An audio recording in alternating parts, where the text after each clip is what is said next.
Well, welcome back to all of my lovely, lovely, lovely people. Welcome back to the Black Doctors Talk podcast. You know who I am, your host, Dr. Christopher Holmes. And again, I did not come back to disappoint you. I have another wonderful guest. She is a phenomenal woman. She is an educated, brilliant sister, and she goes by the name of Dr. Fatima Pierce. That's right. I said it with an attitude because I mean it. You want to know who is Dr. Pierce? Well, Dr. Pierce is a consultant, coach, and speaker, and she does it very well, people. That's why she's here. So she advises on the fostering of equity in the work, public service, planning, strategic goals, you name it, administration. This woman does everything related to leadership and getting out there in the community to make a difference for people that look just like you and I. So I'm not going to hold you guys off any longer. Please welcome Dr. Fatima Pierce.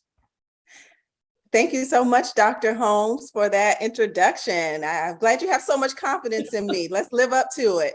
Yeah, we're going to get started. We want to get the people informed on who you are, your journey, what you do, and why you're so successful. So we're going to start with a simple yet complex question.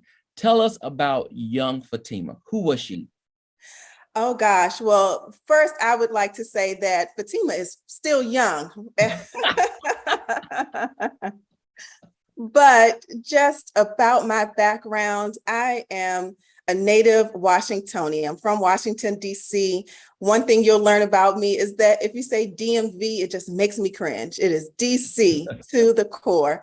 And because of being in the nation's capital, having the federal government literally in my backyard, walking past the Capitol and Congress and the White House and all of those things every day, creating a career in public service was just a no-brainer for me. So I'm happy to be here talking all about how I started as a high school student in the federal government and how I've been able to move up throughout my career. And as you mentioned, transition into coaching and consulting to help others.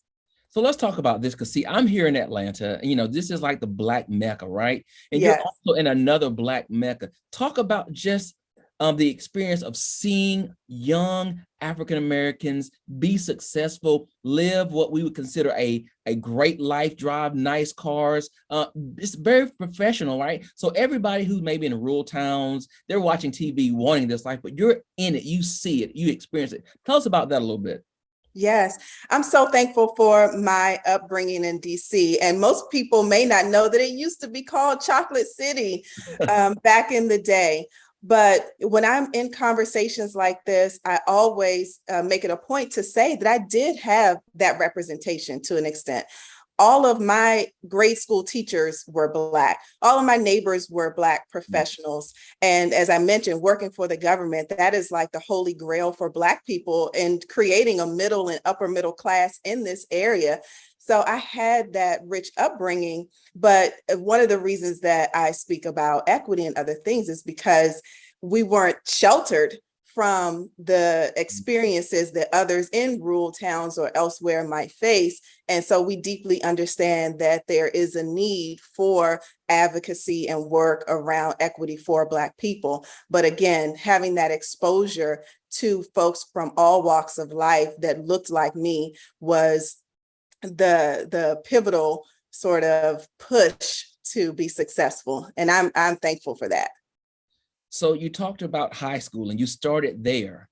How Yes. did you enter into federal government work in high school? Yes. So interestingly enough, when I joined the Black Doctoral Network, which was just during the pandemic, and we had the first virtual conference, I gave a presentation on building your federal career. Because one of the great things about the federal government is that they really cater to students and recent graduates. So there is an umbrella of programs or a suite of programs under what they call pathways that you can take advantage of and walk in with no experience and grow your career. So way back in the day, the summer of 11th grade, I took advantage of a student program, and I was a high schooler in a clerical position, but still in the environment that I needed to be in to start my career at that young age and stick with it. So that you'll always hear me talk about how to get in as a student or a recent graduate, because that is the best way to get your foot in the door. So was that an opportunity that came your way, or had you always been interested in government type policy work? Yeah, so I'm not exaggerating, Dr. Holmes, when I say that everybody around me and their mama and my mama worked for the federal government. So it was really a part of my community. Now, I don't know if I thought that I would retire there and I had some aspirations, but it was always a possibility. And so they talked about it in school as well. We have all of these things, like I mentioned, right here at our fingertips. So when we did have social studies or government, or you had to take a resume workshop in high school, they talked about the opportunities that the government provided because it was so accessible to us. We could reach out and touch it. So that's how I was able to get in, because someone shared with me the benefits of a career like this and helped me actually get my foot in the door. Wow. So you talk about access. That's a whole nother conversation. Like literally, like you said, it's there. Other people like myself, are interested in policy, so to speak, but we don't really make policy here in Georgia, only at the state level. And so trying to get into your lane, I would literally have to move. But luckily, God planted you right where you needed to be in the DC area. So you're doing this work. And then somehow now you're really transitioning into talking about equity, right? And you kind of touched on it earlier. Why the work of equity? Absolutely. So being in the government, it is a big bureaucratic, old school structure. And in some instances, like I mentioned before, if you look at the statistics, and I'll talk about my research later, but if you look at statistics, you'll see that the government does hire higher numbers of African Americans or minorities versus the general population. And the numbers of us are there, but we're still concentrated in lower positions by and large. So on the one hand, there are opportunities, but just, so much, there's a ceiling for that. And so even though I had great positions, I've worked in grants management for a long time, being a deputy director of grants for a huge federal agency, or doing business and workforce development type of projects, or even doing business operations. My common thread and my core value has always been to look at equity. So you use the word transition, but I feel like it was embedded into everything that I was doing anyway. And I was the person in the room who would ask those questions. What are we doing about this? Why are we not including that? If we're trying to reach these populations through grants, what about this? And so it's always been there. And I think what happened is that I found a way to see what others can't see when it comes to getting the work done. And I'm in these meetings and I'm like, I have the answers. Yeah. Why don't you all just do what I tell you to do? Or why aren't you listening to me? So that's where the entrepreneurship and the consulting hat came in. Like, I'm not going to beat my head against the wall necessarily to get these people to listen. Yeah. But I do know that I have a gift to make organizations work better, not only for the people within them, but the customers or clients or the stakeholders that they're serving. And I can do that in a way that is approachable and increases the likelihood that it's going to be implemented and that it's going to work. How fulfilling is doing your own work? It is so fulfilling. I was recently in another conversation and I talked about entrepreneurship as a form of liberation, particularly for Black women. You see those statistics again. Black women are the fastest growing population of entrepreneurs, or even fastest growing population of PhDs, because we are recognizing our value. Others are recognizing our value. There's a freedom in running your own business and having your own voice, and frankly, having the option to say, I want to work with these people, or I don't want to work with these people. And don't get me wrong, I love a career. I think there's a place for working in their jobs. You won't hear me talking about you got to quit your day job and jump into business, because that's a different beast. But I do think it's something liberating about doing it for yourself, and just seeing a bit of a straighter line between your influence and the result. Yeah. Because again, coming from these big structures, it might literally take an act of Congress to do something. So there's frustration behind that. Your hands are tied. It takes 5 years. There's no budget on, there's no staff to do it. And it's often you can get discouraged. But when you have people who are ready to work with you, who are listening to what you say and getting the outcomes that you promise them, that's a great feeling. Yeah. It's funny that you're talking about entrepreneurship and ultimately supporting others and creating change. I just had this conversation with someone yesterday, and we talked about if you really want transformational changes, you have to start at the place where the pen hits the paper. Mm-hmm. Sometimes it's changing positions in leadership, and whether it be boards or directors that are making those decisions. So I want you to talk a little bit about the work of equity as it relates to policy and ensuring that we are taking up space in those avenues to do what needs to be done to support others that look like you and I and that have the same cultural experiences.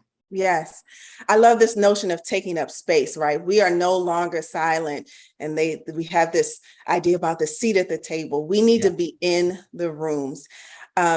So one of the things that I wanted to touch on is that we have this movement now of DEI, diversity, equity, and inclusion, which I just find is a bit generic. It's a bit generic. It is very broad and not deep. And when people say DEI, most often they're leaving out the E, and they may focus on some superficial type of strategies that focus on, we're going to hire X number of people or from X number of groups. And that's not the same as equity. In order to do equity, it has to be deep. And that's why I call out that word instead of just saying DEI. And when you talk about people who look like you and I, we also need to remind the world that DEI, as we know it right now, over the past couple of years, stemmed from this racial reckoning that we had after, George Floyd was murdered, and Breonna Taylor and Ahmaud Arbery, and all of these things that we saw. And then the companies came out and put the Black squares on their profile pages, and they made promises to the Black community. And then all of a sudden, we started talking about DEI. So I like to choose equity because it keeps the conversation centered on anti-racism, anti-Blackness, and the issues that really affect our community. Now, this is not saying that everyone is not deserving of equity or equal rights or civil rights and all of those things, but there is a special focus, and we are here where we are today because of that foundation when it came to anti-racism. And so, and I know I'm going on. No, I love it. I love it. I love it. Yes. So with equity too, it takes boldness to do equity work. And companies, what I want to encourage companies to do is to take that risk. Equity and equality are different. We know that. But when you actually say that this compensation program is for Black women, companies are hesitant to do that. But why? If we have every statistic in the world that says Black women are disproportionately, underpaid, why can't you create that program just for Black women? Or we see the data that shows us that if you're African American, you need additional levels of support. So the support should be for the groups who need it in the way that they need it. And my work is all about helping companies get to that point where it is okay to differentiate what you're providing to these minority groups. And that's really how you move the needle on DEI and equity and change. So I want to ask you this, because this is a struggle for me, and I think it's a struggle for many of our Caucasian counterparts. How do we help them understand when we talk about equity and providing opportunities, being more pro-Black, that we're not being anti-white? Sure. And there are a ton of authors and books that have popped up. You have How to Be Anti-Racist, you have the Anti-Racist Organization. And I think you frame the conversation around action. So much work in DEI is on the person, the human. It's in the talent life cycle. It's in wanting to fix people, the right people. But we need to look at it as a framework of action. No matter where you're starting from, no matter what your ideologies are, you have to do something in order to make this right. And so bringing it down to that basic level of we need to take action in order to move the needle. And it's not about being racist. And this is Dr. Kendi, it's about being anti-racist. And I think that's where some of our counterparts get caught up in that label. Well, I'm not racist. I am an ally, or I am, let's just say, LGBTQ as well. So I'm in the struggle, so to speak, with you. But we have to take all of that and say, great, all of those things are important, but now what do we do to be anti-racist in the workplace specifically? Well, let me ask you this question. I have had this conversation as well. Why is it so important that the work of DEI is not placed in the realm of human resource? Sure. And I don't think that it should not be placed in that realm. I just don't think that it should be completely contained there. Yeah. There are so many things you can do in the talent life cycle, like recruitment, like mentoring, like sponsorship, like promotions and performance management. But it's also about what you do with people, how you treat people in other aspects of the organization. How difficult is it for me to do my job? Do I have layers and barriers that prevent me from doing my job? Do I have policies that prevent me from doing my job, or that are marginalizing if I have children or if I'm in some other groups? Do you have the policies that are working against me? If you have given me a title, are you allowing me to actually do my job and be in the position that you've given to me? Or is that just something in name only? So I think it takes an entire organization and its stakeholders as well to really create an environment that works on so many levels. And we talked briefly about this, the superficiality or the general nature of DEI strategies, because we only go at one level and we say, okay, we're going to get the right people, or we're going to promote these people. But what do you do with them when they get there? And that's where the policy work comes in. That's where the strategy comes in, the research comes in, and all of those things. Yeah, I totally agree.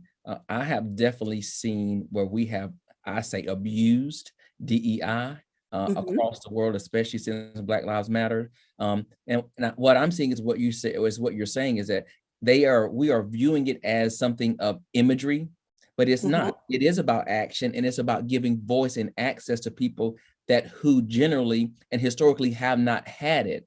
That is a challenge, I think, for many people, because it does make them uncomfortable, because they think what they have normally experienced and had access to in their life may be decreased. So they're thinking about generational opportunities, right? Yes. Uncomfortable is okay. Yeah. And that is the heart of this work too. And because you mentioned Black Lives Matter, and I know I can go there on the Black Doctors Talk podcast, DEI to me is white, all lives matter.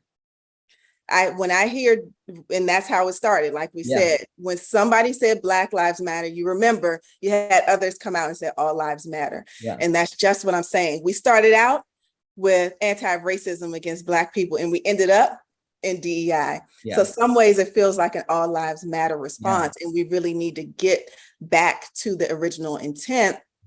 And we also, just as just sort of an industry thing, we need to stop expecting people to be DEI generalists. And within an organization, you might have one person doing DEI, but just like you have specialists for each area, you need that when you're trying to do equity work. You need someone who is a specialist with accessibility and disability. You need someone who's a specialist with, racism or sexism, and stop trying to put all of that on one person, because we also know there's burnout within the profession. as it is, because they're trying to do everything.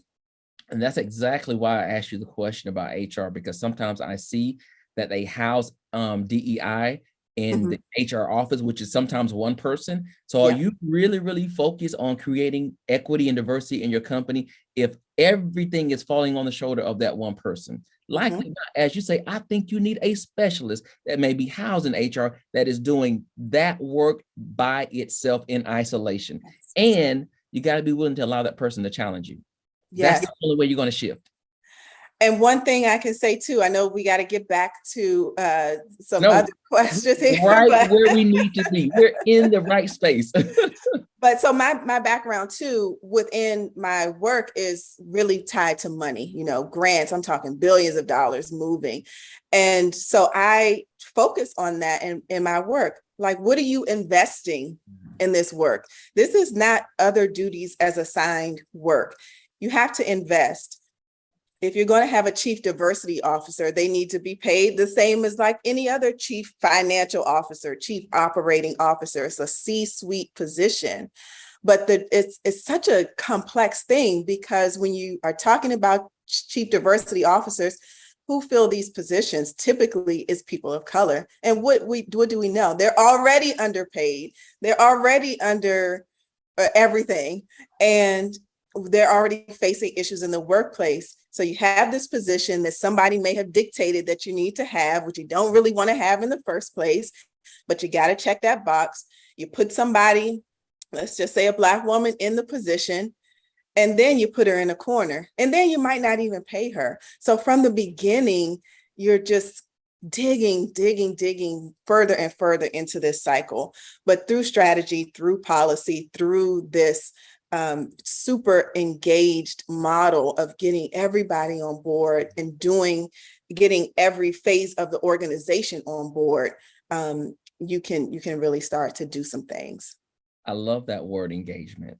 That's one of my favorite words, because engagement is not what you do to somebody or for them, it's what you do with them. And so when you engage the community, engage your staff, engage that person who's working on equity, you're also not just talking, you're also doing the listening, and you're building something together to move in one direction. So thank you for saying that word. That is one of my favorite words. Everybody that knows me knows I love that word. I say it all the time. So let's go forward. Okay. At some point, you decide the doctorate is in my future. What led you to the doctorate? You know, I didn't choose the doctorate chose me. And I say that because when you heard me talk about my upbringing and what I was exposed to a careerist culture. I'm first generation. So although I had professional people around me, maybe with the exception of like my teachers, I wasn't in a space where close to me, there were so many college educated people. And they were successful, but not formally college educated like we emphasize it now. And similarly, no one was a doctor. And because I had started that job in the 11th grade, now granted, I was a 4.0 student, but in the 12th grade, I still didn't know if I was going to college. That was never just an always given for me. Who can afford college, right? Wow. Who can even afford college? We're talking about this. That's why we're talking about this student loan crisis and those sorts of things. So I knew that, again, I was a person of vision even back then. So I knew I had a vision. I knew I was going to be successful and do these big things, but it didn't have to be college. I said, okay, maybe I can work my way up, because I had seen people do that too. But if it's for you, you're going to have it. So lo and behold, I ended up at the most amazing, the best, the one and only HU, Howard University, right down the street from my house. And that really solidified too my thinking about the Black experience, because being entrenched in it already, you do have a different view of it than somebody who was raised in white communities or around others. So that refined my thinking and my core values about who I am in my identity. And then again, the word access, it became accessible. I'm like, oh, this bachelor's is easy. I'm good at school anyway. I can do that bachelor's. And then as I moved up in jobs, everyone had a master's. I used to work for the Department of Education. And so people had master's degrees there. And then it became almost like a requirement. And being in that environment too, that's where I was exposed to people with PhDs and EDDs and other advanced degrees. And I knew like they don't have anything that I don't have. Yeah. Yeah. You know, they're not smarter than me. Mhm. Honestly, when I'm in this room, like these are the people you have running your organizations or running your school systems. So I started to think about what I could do if these people were in this room with this credential and were making these decisions and they were barely even qualified. Okay, I know that if I get this doctorate, you know, I can really, really make an impact. Yeah. And just because, you know, it's competitive, I want to go all the way. I'm competitive, want to go all the way. And I was able to just really focus and lean into a program that gave me the flexibility to do the research that I wanted and have the sort of flexibility, like I said, the career that I wanted, and get to the finish line, which so many of us unfortunately don't do. Yeah. Yeah. So what got you there? You know, I am very surprisingly introverted. I'm very like self-motivated. I look within. Now, I'm not saying I didn't have mentors and people that I looked up to, but it was something within where I said, this is what I'm supposed to do, almost like a calling. And that is what kept me dedicated to it. I was interested in learning. I'm good at learning. I get things. I can make those connections in my head. So I saw the doctorate as a way to formalize the things that I was already doing. And also as a way for me to be the me that I didn't have. Now I'm an example for a different circle of people. Now I can show them that it is accessible. They can ask me. I was already a mentor. Now I have another way that I can advise and help and support, which is how I got into the coaching piece of it as well. So it's no straight answer about how I was able to finish, but it really felt like a purpose-driven activity for me.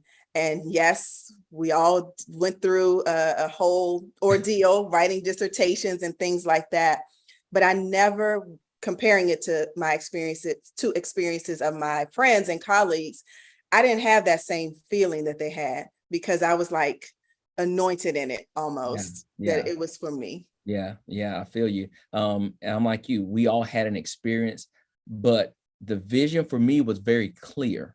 Yes. It was just about getting to the finish line. I had no doubt I was going to get there. I wasn't worried about the barriers or the hurdles. I was so focused that despite whatever I encounter, I'm going to get there because I know I need this to take me to the next level. This is part of what I need to be doing in my work. And so, yeah, I'm with you. I've heard some horror stories though. Yes.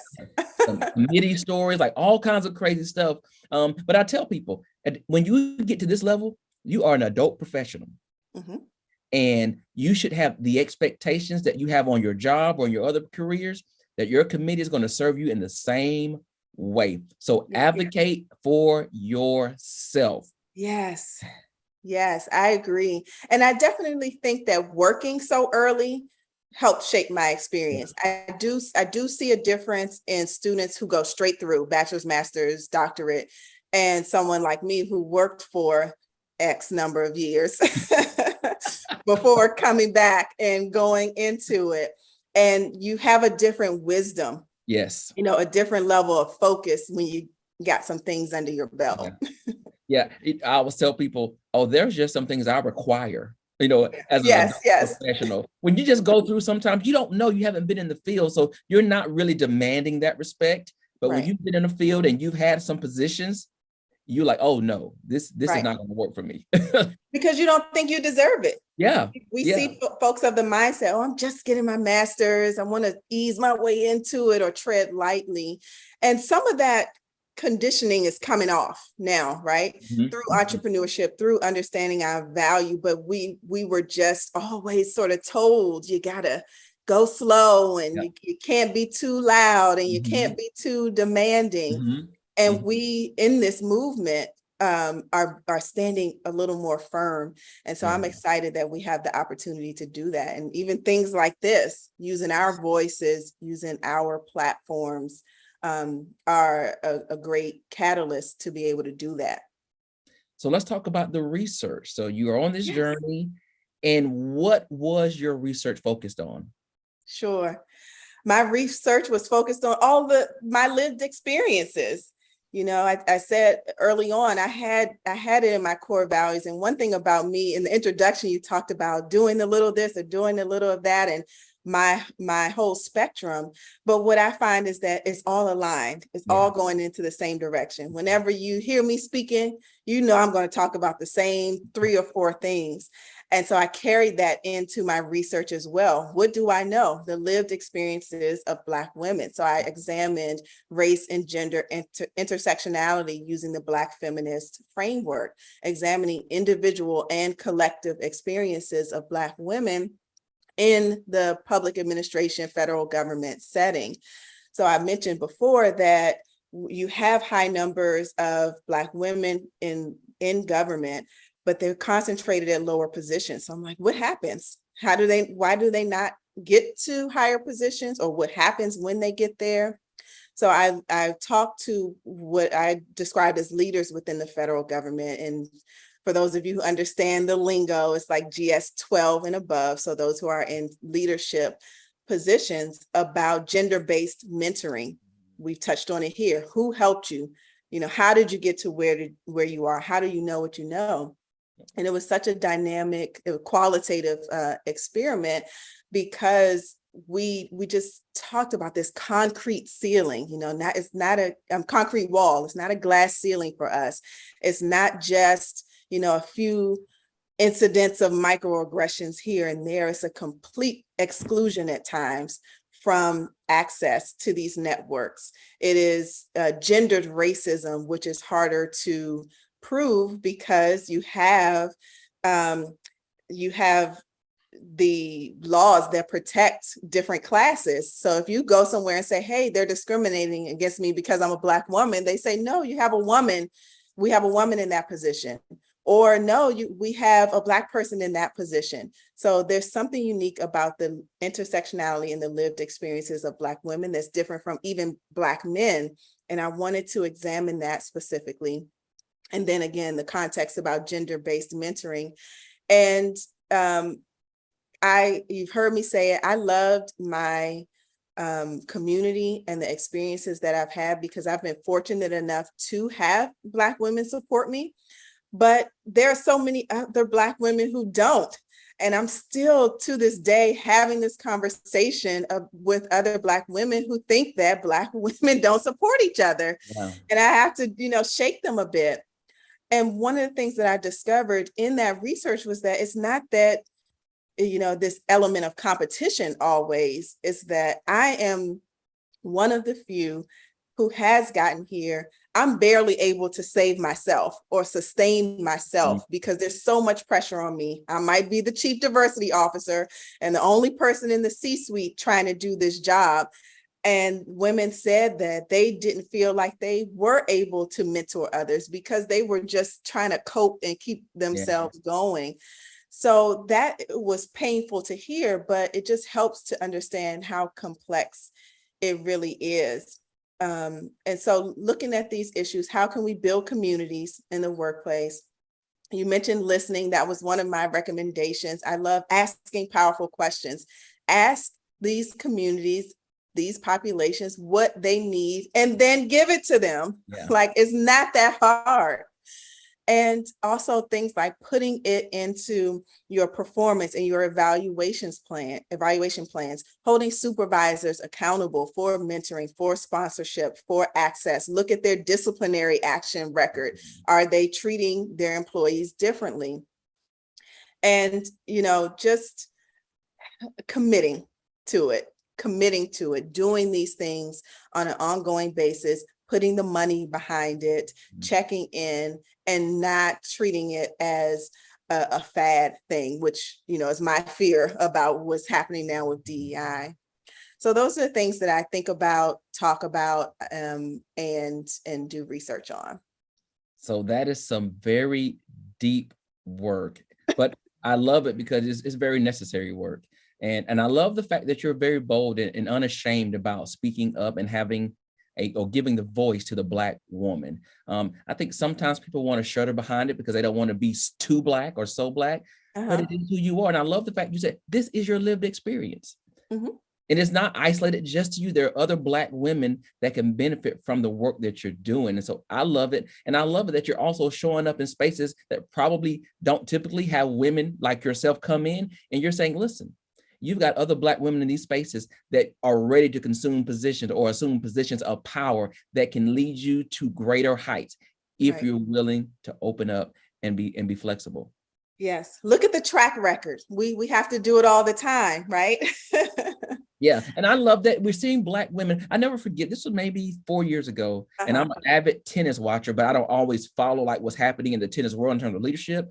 But Mhm. when I saw we had a Black woman leading the United States Tennis Association, that was like, it was inspiring for me as a Black man Yes. to know that we're taking up spaces in venues that were not intended for us at all. But she did an amazing job. And I think because people saw her, you saw an influx of other young Black tennis stars ready to assume their space in the tennis world. Yes. So I love it. Again, the representation. I had that same aha moment. I was on a trip to Jamaica and the plane landed. I was like, oh my God, that was the most amazing landing ever. And the flight attendant, yeah, that's just the Black Jamaican pilot and woman pilot. And I was like, oh my gosh, I need to see her. I need to touch her, you Yeah.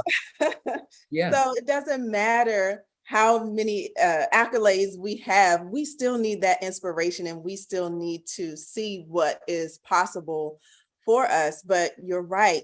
We already know we can do it. Yeah. Now the world is recognizing that as well, that we can do it. We have something to offer. One of the great things, again, about starting so early is that I've gone through like all the isms, because it's not just being Black, it's not just being a woman. I was the youngest person in the room too. And you have to go through this thing where some folks think that you're a child, Mhm. or, you know, who is this kid? They can't possibly know what they're doing, or being a supervisor when they're in their 20s. So the lived experience is so true.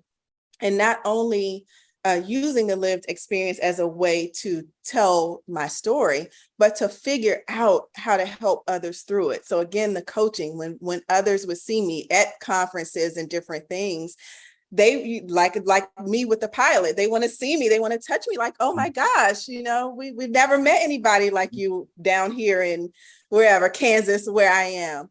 And so it was that instant connection. And that's why I said my experience with connecting with other Black women has only been positive.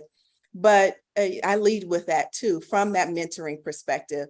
I know that there's enough for all of us. And I do understand that power, that exponential power when you work together. Yeah. I always say in spaces like that we're in now with the Black Doctoral Network, when we know more, we are responsible for changing more. Yes. Because that is a calling that we have accepted when you go and get these higher level degrees, because you understand small intricacies that other people don't. It's like, Mhm. what are you then doing with your superpower? If you're not making a difference, then it was a wasted opportunity. Yes. And I agree about the idea, there is an element of personal responsibility, but going back to the consulting and those things, the systems have failed us, but that's how they were designed. We know that too. So now coupling it with holding the structures, the powers that actually are accountable, and holding them to changing and doing right by us, so to speak. And it's gonna come together. Mhm. And I just want to go back to your pilot story, because I think it speaks to the fact of where we are right now in this Mhm. world as African Americans, Black women, Black men, that we're not just the first anymore, but what Mhm. we're doing is we're doing things just as well, or like that pilot, we're doing it also better. Yes. And I love it. I Mhm. love it. So Yeah. what's next for you? I mean, you're such a young little lady. So Oh, thank you. where you want in the next 5 to 10 years? Like, what's your goal?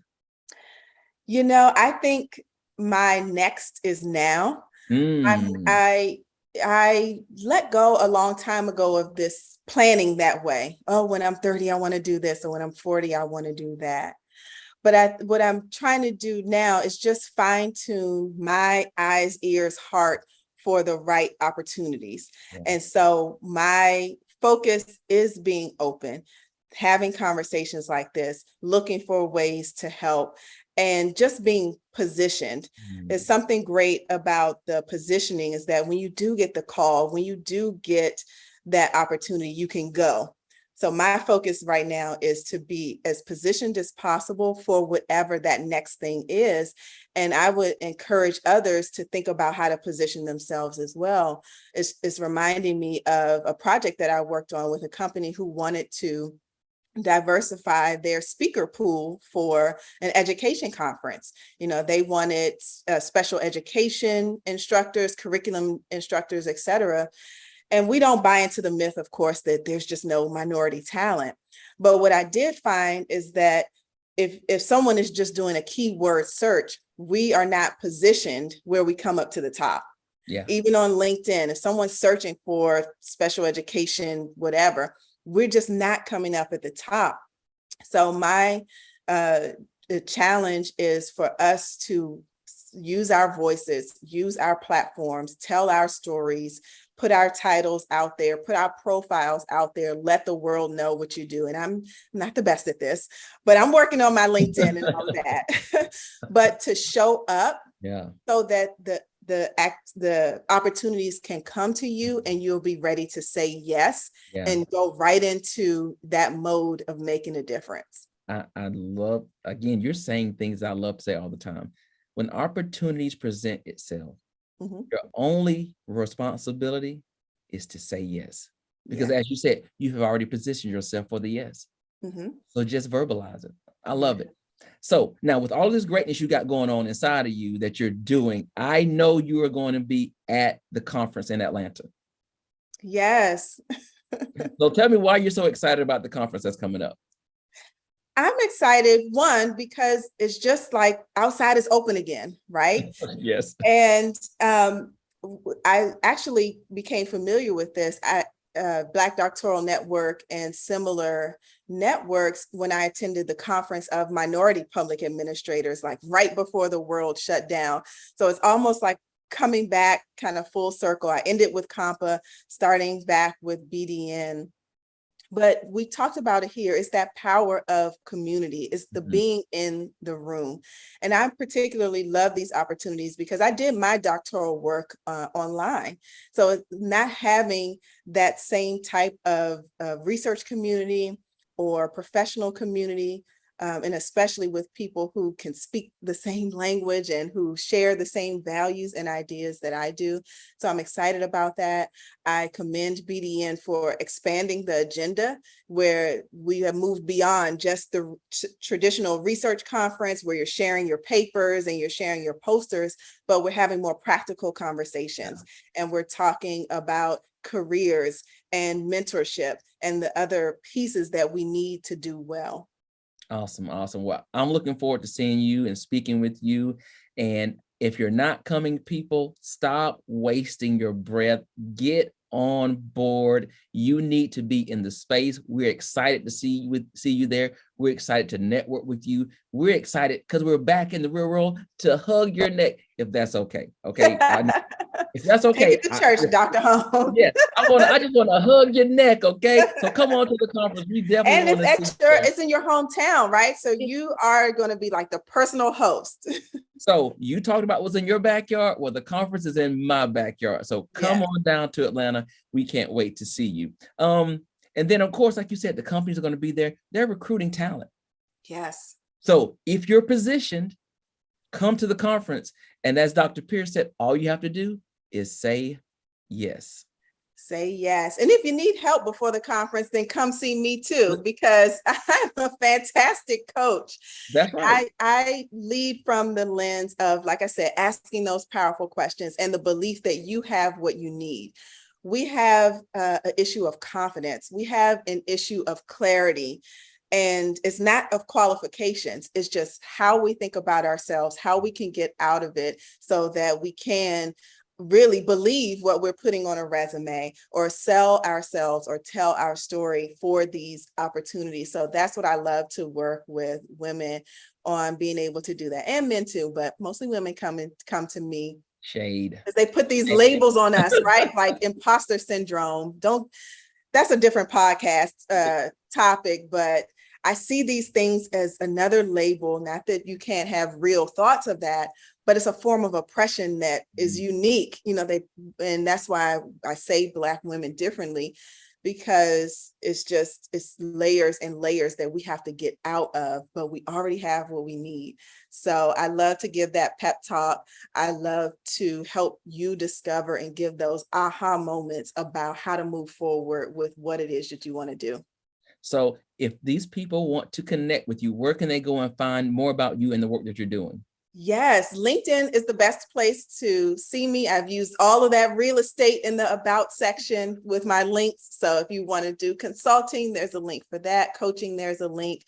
Coffee chat, whatever it is, that is the best place to connect.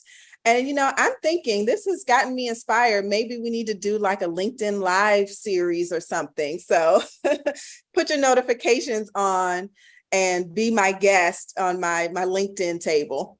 There you go. See what this little networking is already giving you, see, sparking brand new ideas. Well, Dr. Pierce, I want to thank you so much for joining me. This has been such an informative yet pleasurable experience talking with you. I know our listeners and viewers have probably gained so many nuggets from things that you have said today. So thank you so much appreciated.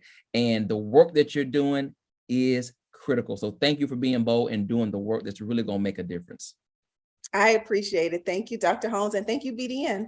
So listen, so while you guys are going over there to follow Dr. Pierce, don't forget about BDN. Go and follow us as well on all of our social media networks. We would love to connect with you, and we would also love to share with you. Well, that's all I have for today, guys. This has been the Black Doctor Talk podcast, but don't worry. I will be back next week with another great guest. So please join me then. But until that time arrives, be safe, be blessed. Bye, guys.